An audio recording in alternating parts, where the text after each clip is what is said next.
Shalom adik-adik. Sekali lagi Kak Kesya. Shalom. Apa kabarnya?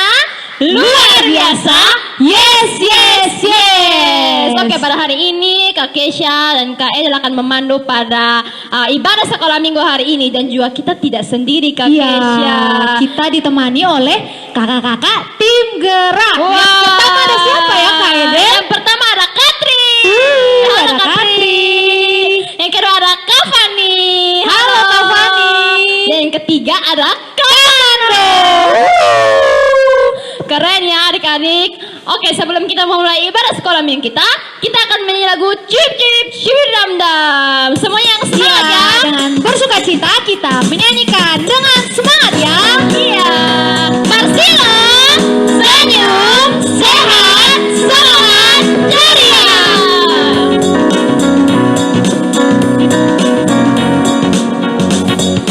Cuip cuip, shubidu dam dam. Shalalalam. Cuip cuip, shubidu dam dam. Bersukaria karena Tuhan cinta saya, cinta kamu, cinta semua. Percayalah. Sekali lagi. Cuip cuip, cubidu dam dam. Shalalalam. Cuip cuip, cubidu dam dam.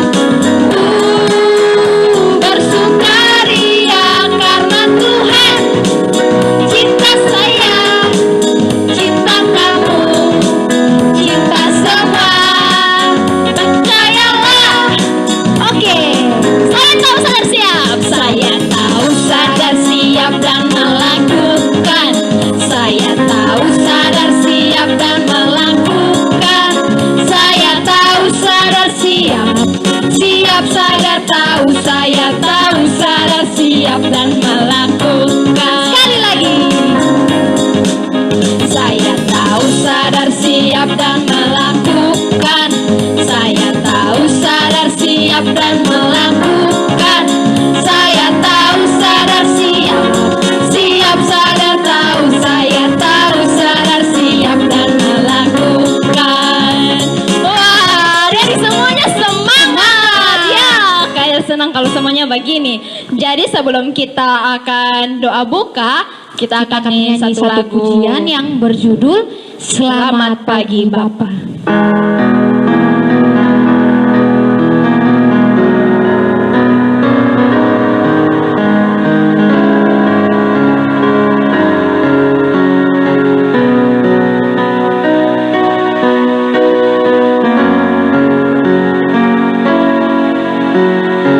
Selamat pagi Bapa, selamat pagi Yesus, selamat pagi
bersikap doa yang baik, yang manis, karena kita akan menghadap Tuhan dalam doa. Mari kita berdoa.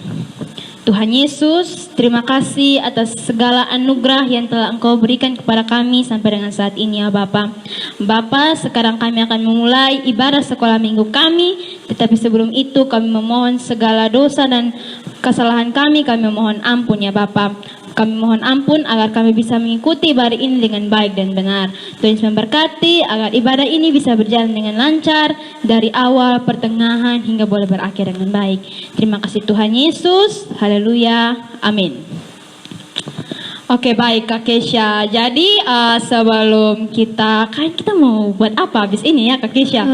Mendengarkan firman Tuhan. Wah, kita mau mendengarkan firman Tuhan kakak-kakak yang akan disampaikan oleh Kawani. Jadi sebelum itu kita akan menyanyi satu pujian yang berkata, Bapakku datang padamu.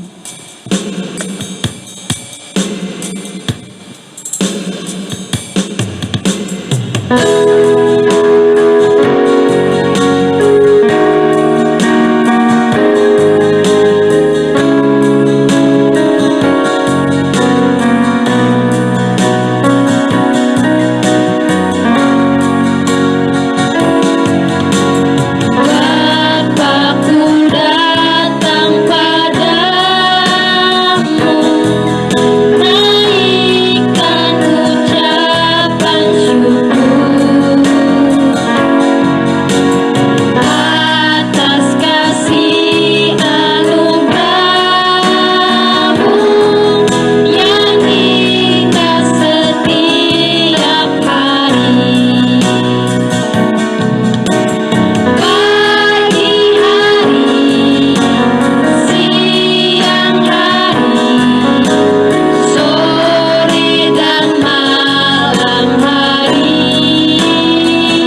Pembacaan serta perenungan firman Tuhan akan dibawakan oleh Kawani. Oke adik-adik, sebelum kita mendengarkan firman Tuhan, mari kita berdoa. Bapa kami yang di surga, Bapa yang kami puji dan kami sembah di dalam anak-Mu Yesus Kristus. Ya Allah ya Tuhan kami, kini tiba saatnya kami anak-anak-Mu akan mendengarkan firman kebenaran-Mu ya Tuhan. Kami mohon, urapilah hati dan pikiran kami, agar kami sungguh-sungguh mendengarkan akan firman kebenaran-Mu. Ya Allah ya Tuhan kami, berfirmanlah kepada kami anak-anak-Mu, karena kami anak-anak-Mu sudah siap untuk mendengarnya. Haleluya, puji Tuhan. Amin. Baik adik-adik, shalom. Apa kabar adik-adik? Semoga adik-adik dalam keadaan yang sehat dan tentunya dalam sukacita yang berlimpah dalam Kristus. Oke adik-adik, firman Tuhan hari ini kakak yang akan sampaikan, dan kita akan sama-sama membacanya dalam Rut 4 ayat 1 sampai 22. Rut 4 ayat 1 sampai 22. Ya, kalau adik-adik sudah membuka Alkitabnya, mari kita baca bersama-sama. Rut menjadi istri Boas. Boas telah pergi ke pintu gerbang dan duduk di sana. Kebetulan lewatlah penebus yang disebutkan Boas itu. Lalu berkatalah Boas, "Hai saudara, datanglah dahulu kemari, duduklah di sini.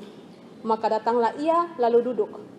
Kemudian dipilihnyalah 10 orang dari para tua-tua kota itu dan berkata, duduklah kamu di sini. Maka duduklah mereka. Lalu berkatalah ia kepada penebus itu, tanah milik kepunyaan saudara kita Elimelek hendak dijual oleh Naomi, yang telah pulang dari daerah Moab. Jadi pikirku, baik juga hal itu kusampaikan kepadamu sebagai berikut. Belilah tanah itu di depan orang-orang yang duduk di sini dan di depan para tua-tua bangsa kita. Jika engkau mau menebusnya, tebuslah. Tetapi jika engkau tidak mau menebusnya, beritahukanlah kepadaku supaya aku tahu.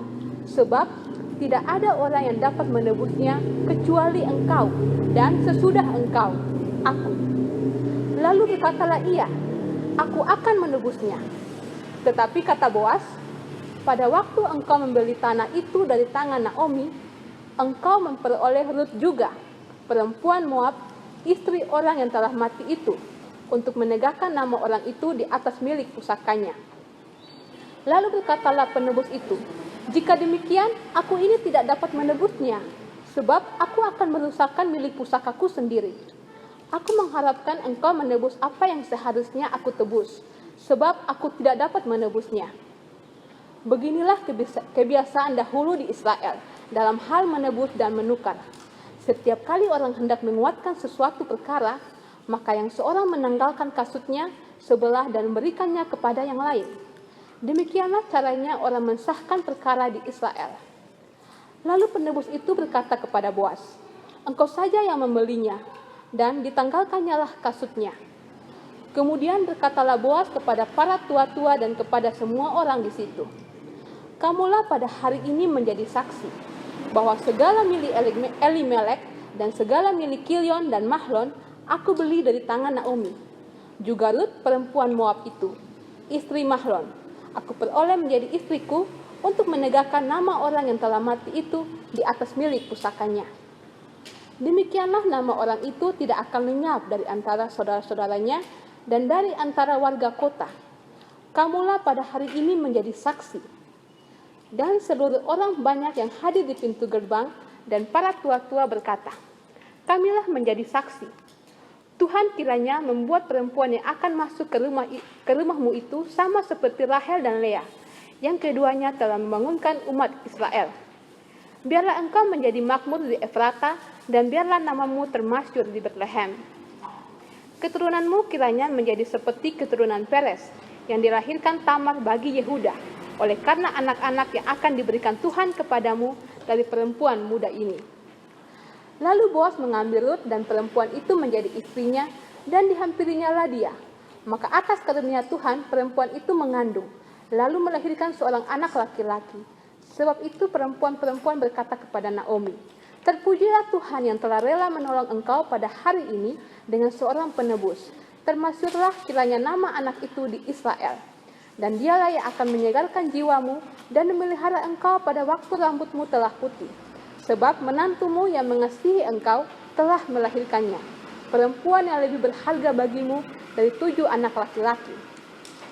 Dan Naomi mengambil anak itu, serta meletakkannya pada pangkuannya, dan dialah yang mengasuhnya. Dan tetangga-tetangga perempuan memberi nama kepada anak itu, katanya, pada Naomi telah lahir seorang anak laki-laki. Lalu mereka menyebutkan namanya Obed. Dialah ayah Isai, ayah Daud. Sisilah Daud. Inilah keturunan Peres. Peres memperanakan Hesron, Hesron memperanakan Ram, Ram memperanakan Aminadab, Aminadab memperanakan Nahason, Nahason memperanakan Salmon, Salmon memperanakan Boas, Boas memperanakan Obed, Obed memperanakan Isai, dan Isai memperanakan Daud. Baik adik-adik, itulah firman Tuhan yang terambil dalam Rut 4 ayat 1 sampai 22. Oke adik-adik, sudah beberapa minggu ini kita membahas tentang Rut. Dan pastinya juga adik-adik sudah mendengarnya, bahkan ada juga yang mungkin sudah menghafal jalan ceritanya. Tapi di sini kakak mau mengingatkan sedikit bagaimana kehidupan Rut dan Naomi dan sampai akhirnya mereka bertemu dengan Boas. Jadi adik-adik, kisah Rut dan Naomi ini termasuk kisah yang juga menyedihkan, kisah yang memilukan. Naomi sendiri mempunyai seorang suami yang bernama Elimelek, dan ia mempunyai 2 anak laki-laki, yaitu Mahlon dan Kilion. Mahlon yang menikahi Rut dan Kilion yang menikahi Orpah. Jadi Naomi mempunyai 2 menantu, yaitu Rut dan Orpah. Tapi adik-adik, pada suatu hari Naomi mengalami peristiwa yang cukup menyedihkan. Kenapa adik-adik? Karena suaminya Elimelek meninggal dunia. Dan 10 tahun kemudian, kedua anak laki-lakinya yaitu Mahlon dan Kilion juga meninggal dunia. Wah, sedih sekali kan adik-adik? Dan kesedihan itu juga dialami oleh Rut yang merupakan istri dari Mahlon. Ia juga sedih karena kehilangan suaminya, Mahlon. Oke adik-adik, setelah Naomi mengalami berbagai peristiwa yang sedih memilukan itu, Naomi pun berniat untuk pulang kembali ke negerinya. Dan ia meminta kedua menantunya yaitu Rut dan Orpah untuk pergi meninggalkan dirinya. Dan pada saat itu hanya Orpah sajalah yang bersedia untuk pergi meninggalkan Naomi, tetapi Rut ia memutuskan untuk tetap setia kepada Naomi. Oke adik-adik, sehingga pada suatu hari kemudian Rut bertemu seseorang, yaitu siapa adik-adik? Pasti adik-adik sudah mengira-ngira kan? Ya, Rut bertemu dengan Boas. Ia bertemu di padang milik Boas saat itu Ibu Rut mau memungut bulir-bulir jelai kepunyaan dari Boas. Dan adik-adik tahu bahwa perjumpaan antara Rut dan Boas itu sebenarnya adalah rencana Tuhan. Rencana Tuhan dalam kehidupan Rut. Karena Rut sudah mengalami banyak sekali kesedihan, Tuhan ingin menggantikan kesedihan itu dengan sukacita, yaitu dengan Tuhan mengirimkan Boas dalam kehidupan Rut. Saat itu ketika Rut dan Boas bertemu, Boas sangat senang bertemu dengan Rut. Rut pun sebaliknya. Rut juga senang bertemu Boas. Rut senang bertemu Boas karena Rut melihat kalau Boas ini orangnya yang sangat baik hati dan ia juga senang membantu Rut saat Rut bekerja di ladangnya. Yaitu ia membantu agar Rut dapat mendapatkan makanan untuk memenuhi kehidupan mereka. Begitu juga saat Boas melihat Rut. Boas sangat senang karena Rut itu orangnya cantik dan juga baik hati. Selain itu juga ia setia sekali kepada Naomi. Ya adik-adik, kita tahu bahwa seperti tadi kakak sudah katakan bahwa perjumpaan antara Rut dan Boas itu sebenarnya adalah karena Tuhan mengasihi Rut. Semua itu sudah diatur oleh Tuhan, sudah ada rencana dari Tuhan sehingga Tuhan mempertemukan Rut dan Boas. Karena belas kasihan Tuhan kepada Rut dipertemukan oleh Boas.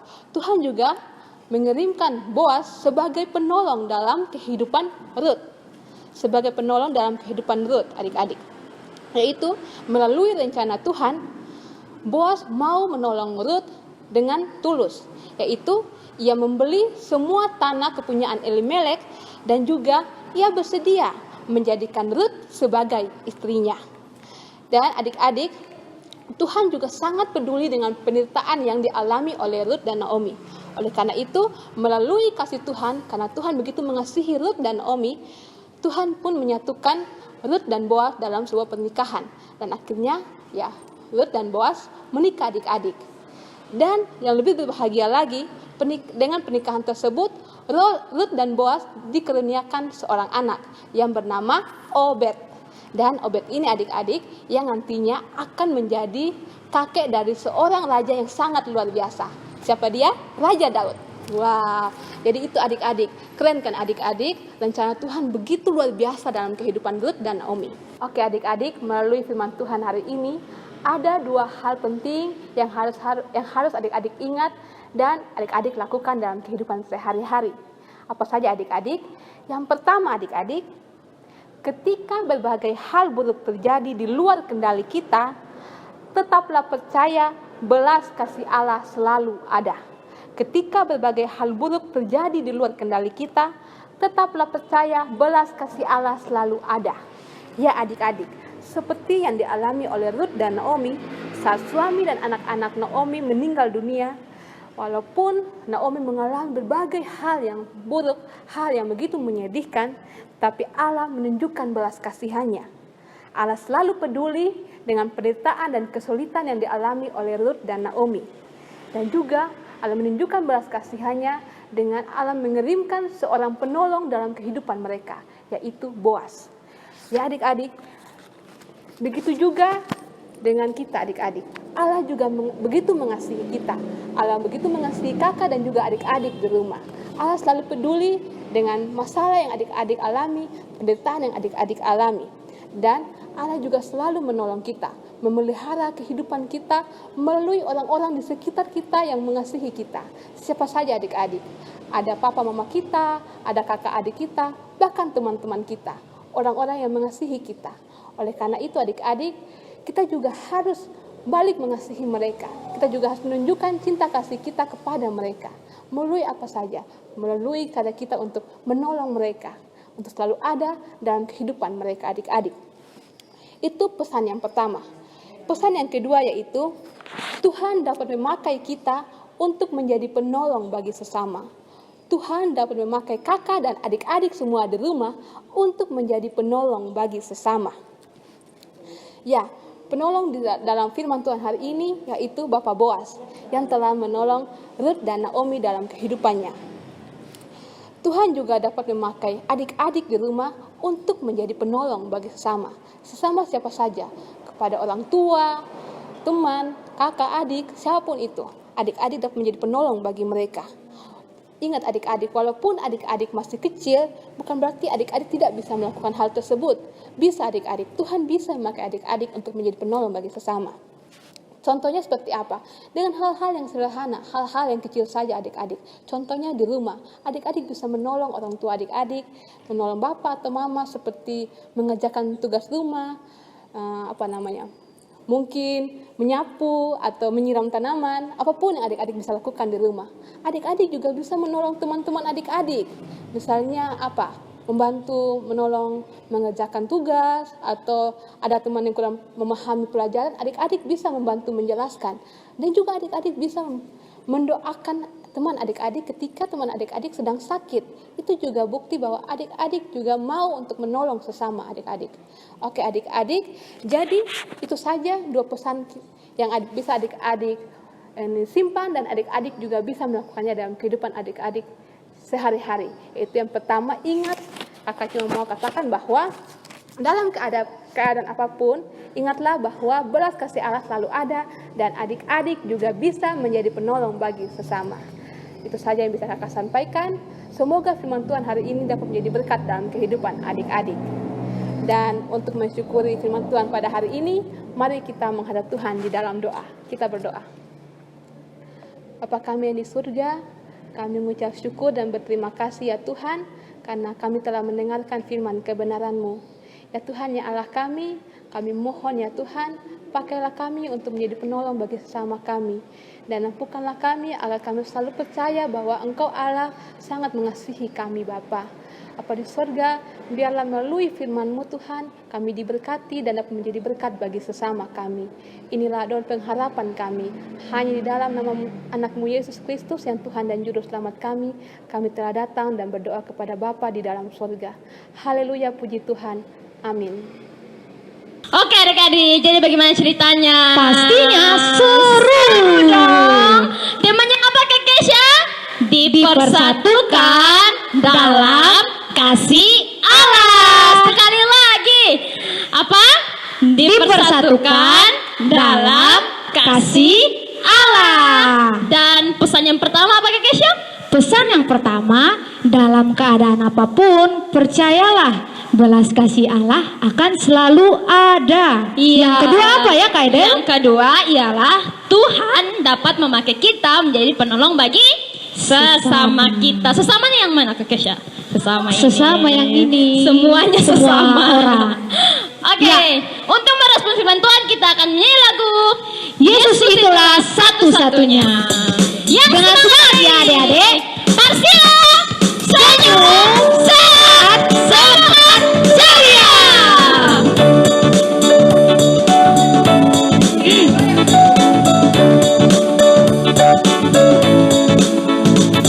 Yesus itulah satu-satunya penolongku yang sungguh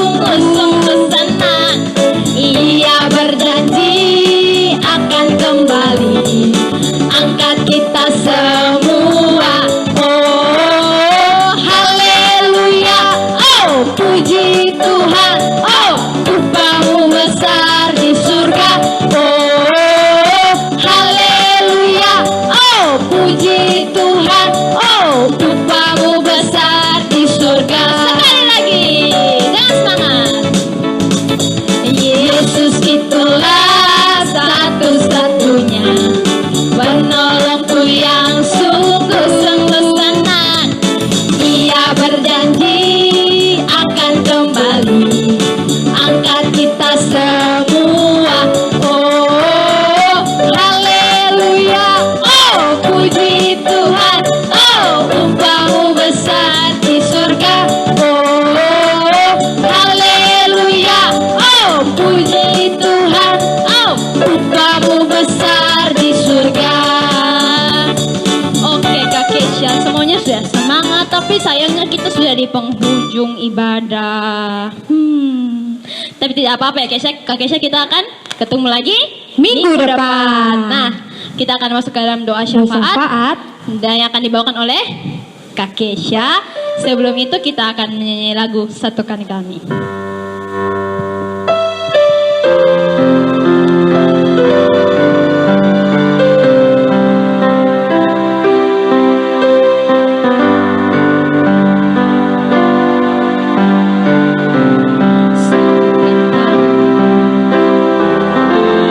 Satu dalam kuasa-Mu, sebab kami bersaudara. Biar kami satu, seperti Kau dan Bapa satu. Dunia lihat Kau dalam kami. Jadikan kami sehati sepikir, biar kehendak-Mu jadi untuk menyatakan rahmat-Mu. Jadikan kami satu. Sekali lagi.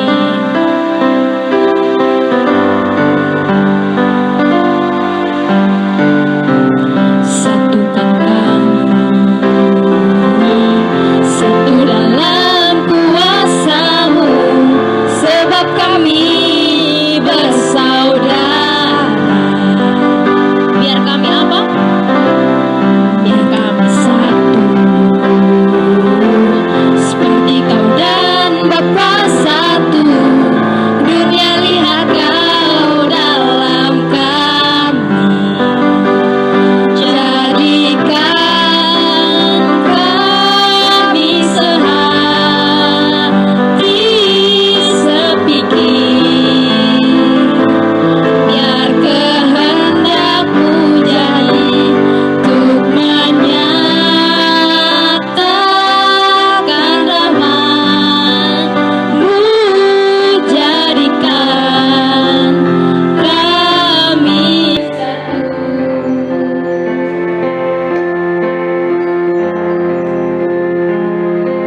Ya, baik adik-adik, kita akan berdoa untuk mengakhiri ibadat kita. Mari kita berdoa. Allah Bapa kami dalam kerajaan surga, terima kasih atas penyertaan-Mu.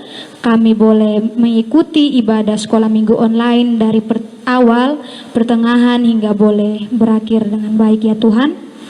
Kami telah mendengarkan firman-Mu ya Tuhan yang dibawakan oleh Kawani. Kiranya firman ini tidak berlalu begitu saja, tetapi boleh kami melakukannya dalam kehidupan hari lepas hari. Ya Tuhan, kami berdoa untuk adik-adik sekolah minggu dalam masa pertumbuhan mereka, dalam masa pendidikan mereka. Allah ada bersama dengan mereka, dengan orang tua mereka. Allah boleh memberi mereka berkat dan memberi mereka hikmat agar boleh mendidik anak-anak sekolah minggu dengan baik ya Tuhan. Ini doa dan sembahyang kami, mengampuni salah dan dosa kami. Hanya dalam nama Tuhan Yesus kami berdoa. Amin. Amin. Terima kasih Kak Kesha. Oke adik-adik, jadi sebelum mengakhiri ibadah sekolah minggu ini, Kak Edel mau kasih ingat untuk tetap jaga jarak. Yang pertama itu tetap jaga jarak. Yang kedua apa guys ya? Pakai masker. Dan yang ketiga selalu ingat cuci tangan. Dan juga kalau bisa adik-adik pakai hand sanitizer juga supaya lebih bersih gitu. Oke adik-adik, sebelum kita menutup ibadah sekolah minggu kita akan menyanyi lagu apa guys ya? Pekerja Kristus yang mulia.